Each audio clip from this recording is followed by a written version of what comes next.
সুপ্রিয় দেশবাসী, আশা করি ভালো আছেন। রাতভর নির্বাচনের আপডেট দেখে, দেখে এখন ক্লান্ত সবাই। আপনার প্রিয় দল হয়তোবা জিতেছে অথবা জেতেনি। যারা জয়ী হয়েছেন তাদেরকে শুভেচ্ছা জানাচ্ছি। বাংলাদেশ জাতীয়তাবাদী দল বিএনপি এবং তাদের শরিকেরা জয় পেয়েছেন। এ জয় বাংলাদেশের গণতন্ত্রের জয়। এ জয় বাংলাদেশের উন্নয়নের জয়। আর জামাতের নেতৃত্বে ১১ দলীয় জোট তারা জয়ী হতে পারেননি। তাদের মন খারাপ করার কিছু নেই। বাংলাদেশে যে নির্বাচন হয়েছে এটিই সবচেয়ে বড় অর্জন। গণতন্ত্রে নির্বাচন একটি অন্যতম শর্ত। সে শর্তে বাংলাদেশ গতকালকে জয়ী হয়েছে। জামাত ইসলামীর পরাজয়ের ক্ষেত্রে কী, কী কারণ রয়েছে সেটি জামাত ইসলামীর বিশ্লেষণ করা দরকার। ১১ দলের বিশ্লেষণ করা দরকার।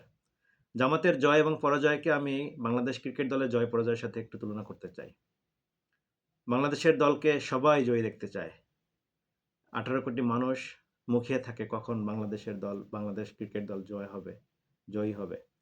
কিন্তু সর্বশেষ দেখা যায় মাঠে তারা ভালো পারফরম্যান্স করতে পারেন না। প্রতিপক্ষ দলের কাছে তারা নাজুক থাকেন। তাদের খেলার ধরন, কনফিডেন্স সবকিছুই নিম্নমুখী থাকে। জামাত ইসলামের এই নির্বাচনের দিন এবং তার আগের দিন এই নিম্নমুখিতা পরিলক্ষিত হয়েছে। জামাত ইসলামী মাঠে খুব ভালো খেলতে পারেনি। বিশেষ করে জামাত ইসলামীর ভোট গণনা কেন্দ্রিক যে ত্রুটি ছিল এটি খুবই হতাশাজনক বলে মনে হয়েছে। জামাতের নিজস্ব একটি স্কোর কার্ড থাকা দরকার ছিল। নির্বাচন শেষ হওয়ার সাথে সাথেই প্রতি আসন থেকে এজেন্টদের মাধ্যমে একটি নিজস্ব হিসাব তারা জনগণের সামনে পেশ করতে পারতেন। যেহেতু বাংলাদেশের গণমাধ্যমকে আমরা গণমাধ্যম বলতে পারি না, মিডিয়া বলতে পারি না, কারণ এটি নির্দিষ্ট দল এবং ব্যক্তির দ্বারা পরিচালিত হয়। আর যেহেতু বাংলাদেশে ক্ষমতার পালাবদল হচ্ছে, সবাই বিএনপিকে সমর্থন দেবে এটাই স্বাভাবিক। সেই হিসেবে মিডিয়াহীন বাংলাদেশ জামাত ইসলামীর এবং ১১ দলের প্রয়োজন ছিল নিজস্ব স্কোর কার্ড তৈরি করা। নির্বাচন শেষ হওয়ার সাথে সাথেই প্রতি কেন্দ্র থেকে এজেন্টদের দেওয়া তথ্য অনুযায়ী নিজস্ব স্কোরবোর্ড জনগণের সামনে প্রকাশ করা একটি প্রয়োজনীয় এবং গুরুত্বপূর্ণ বিষয় ছিল। জামাতে ইসলামী এক্ষেত্রে পুরোপুরি ব্যর্থ হয়েছে। রাত ২টা বা ৩টা বেজে গেছে, জামাত ইসলামের নিজস্ব হিসাব অনুযায়ী কয়টি আসন সামনে এসেছে তাও তারা বলতে পারেনি।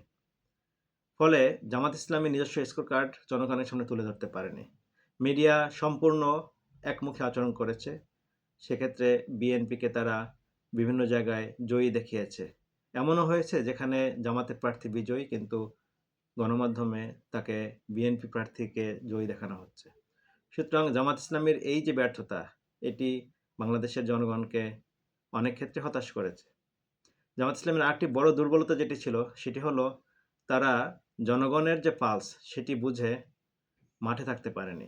নির্বাচনের ভোট গণনা পরবর্তী সুষ্ঠুভাবে এটির ঘোষণা করানো জামাত ইসলাম অনেক ক্ষেত্রেই তারা সঠিক বুদ্ধিমত্তার পরিচয় দিতে পারেনি বলে মনে হয়েছে। বিশেষ করে ঢাকা আসনগুলোতে যথেষ্ট পরিমাণে তাল বাহানো হয়েছে, যেখানে আরও ভালো ভূমিকা রাখার সুযোগ ছিল। জামাত ইসলামের এই ব্যর্থতাকে অনেকটা আম্পায়ারিংয়ের ক্ষেত্রেও আমরা যুক্ত করতে পারি। বাংলাদেশের অনেক খেলায় বাংলাদেশ জিতে যাবে, কিন্তু আম্পায়ারদের কারণে বাংলাদেশের দল জিততে পারেনি। জামাত ইসলামের এই পরাজয়ের ক্ষেত্রেও আম্পায়ারিং একটি বড় ভূমিকা রেখেছে। বাংলাদেশের যারা প্রিজাইডিং অফিসার ছিলেন, নির্বাচন কমিশনের যারা কর্তা ব্যক্তিরা ছিলেন, প্রশাসন ছিলেন, অনেক ক্ষেত্রেই তারা সঠিকভাবে নিরপেক্ষতা পরিচয় দিতে পারেননি। এটি স্বাভাবিক, ঘটবে। যেহেতু দীর্ঘ স্বৈরশাসনের পরে নতুন একটি পালাবদল হচ্ছে, সেখানে প্রশাসনের ব্যক্তিদের, নির্বাচন কমিশনারদের অথবা জড়িত ব্যক্তিদের আলাদা হিসাব নিকাশ অবশ্যই থাকতে পারে। জামাত ইসলামী এক্ষেত্রে সঠিক বুদ্ধিমত্তার পরিচয় দিতে ব্যর্থ হয়েছে বলে আমার মনে হয়। পাশাপাশি জনগণ জামাতকে যে সমর্থন দিয়েছে, জামাত দল হিসেবে অথবা ১১ দল রাজনৈতিক শক্তি হিসেবে সেই আশার অনুযায়ী পারফরমেন্স করতে পারেনি। সুতরাং তাদের আসনের সংখ্যা এখন ৭৬ এসে ঠেকেছে।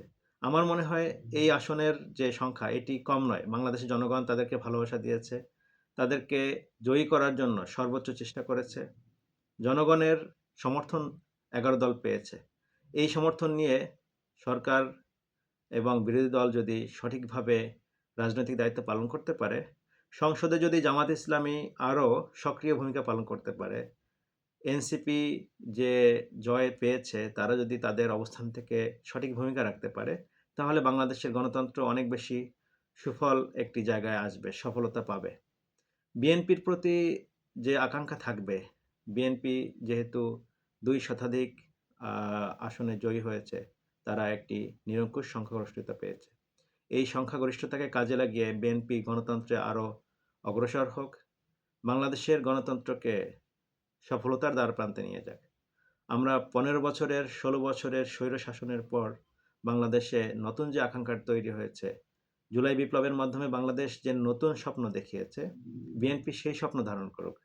বিএনপির নেতাকর্মীরা জনগণকে মানুষ হিসেবে, দেশের নাগরিক হিসেবে মূল্যায়ন করা শিখুক। তাতে করে আমাদের দেশের উন্নয়ন, সুশাসন এবং সম্প্রীতি বজায় থাকবে। আমরা দেশের আমাদের সংস্কৃতিকে, আমাদের আইডিয়াকে, আমাদের আইডেন্টিটিকে, আমাদের পরিচয়কে বিশ্বের দরবারে নিয়ে যেতে পারবো। আমরা সবাই বাংলাদেশী, আমরা সবাই এই দেশের মানুষ। আমাদের সকলকে একসাথে কাজ করার একটি মানসিকতা তৈরি করতে হবে। ক্ষমতা আসবে, ক্ষমতা যাবে। ক্ষমতাকে নিজের উন্নয়নের, পকেট উন্নয়নের, দলীয় উন্নয়নের হাতিয়ার না করি। আমরা দেশকে উন্নয়নের দিকে মনোযোগ দেই। দেশের উন্নয়ন আমাদের উন্নয়ন। দেশের স্বার্থ আমাদের স্বার্থ। দেশ ভালো থাকলে আমরা ভালো থাকব। বিএনপির দায়িত্ব হবে দেশকে ভালো রাখা, দেশের জনগণকে ভালো রাখা, দেশের উন্নয়নকে ত্বরান্বিত করা, স্বৈরশাসনের অভিজ্ঞতা থেকে শিক্ষা নিয়ে নিজেকে গণতান্ত্রিক করা এবং দেশকে একটি বসবাসযোগ্য স্থানে পরিণত করা। সবাইকে ধন্যবাদ। কথা হবে আবারও, দেখা হবে আবারও।